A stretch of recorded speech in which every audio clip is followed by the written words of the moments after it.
Ayong buntag sa tanan, welcome pa mo sa atong buluhaton na nakita sa mga Salmo 17. Dagang salamat yung panahon nga kita nag-uban para maminaw sa Salmo 17. Ang pulong sa Dios, ang pag-ampo sa tawo nga matarong.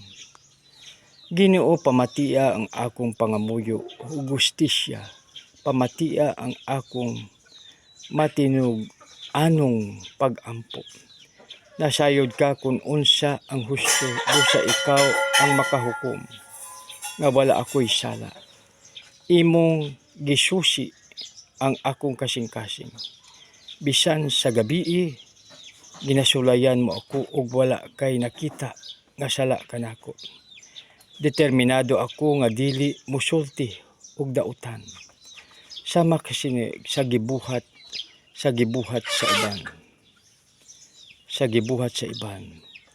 Pinaagi sa pagtuman sa imong mga sugo, nalikayan ko ang pagsunod sa mga dautan.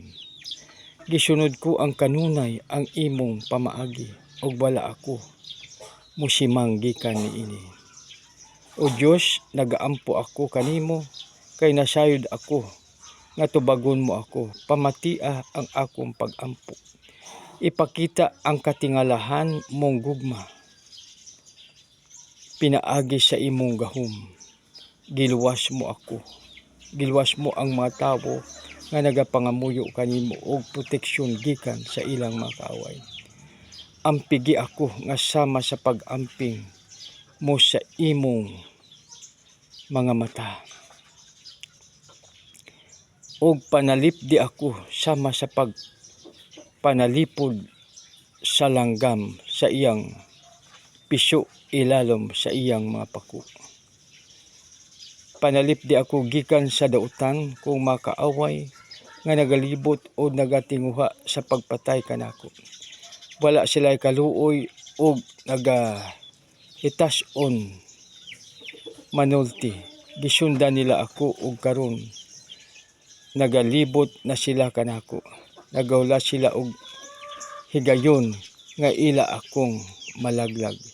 Sama sila sa leon nga nagaatang sa iyang taguanan og andam sa pagkunis-kunis sa iyang mabiktima. Sige na Ginoo, atubanga ang dautan kung makaaway og peldiha sila. Luwasa ako gikan sa kanila paagi sa akong gahom. Luwasa ako gikan niining mga tawhana nga mabutang lang dinhi sa kalibutan. Ang ginahuna-una, siluti sila sa salot nga ginatagana mo kanila.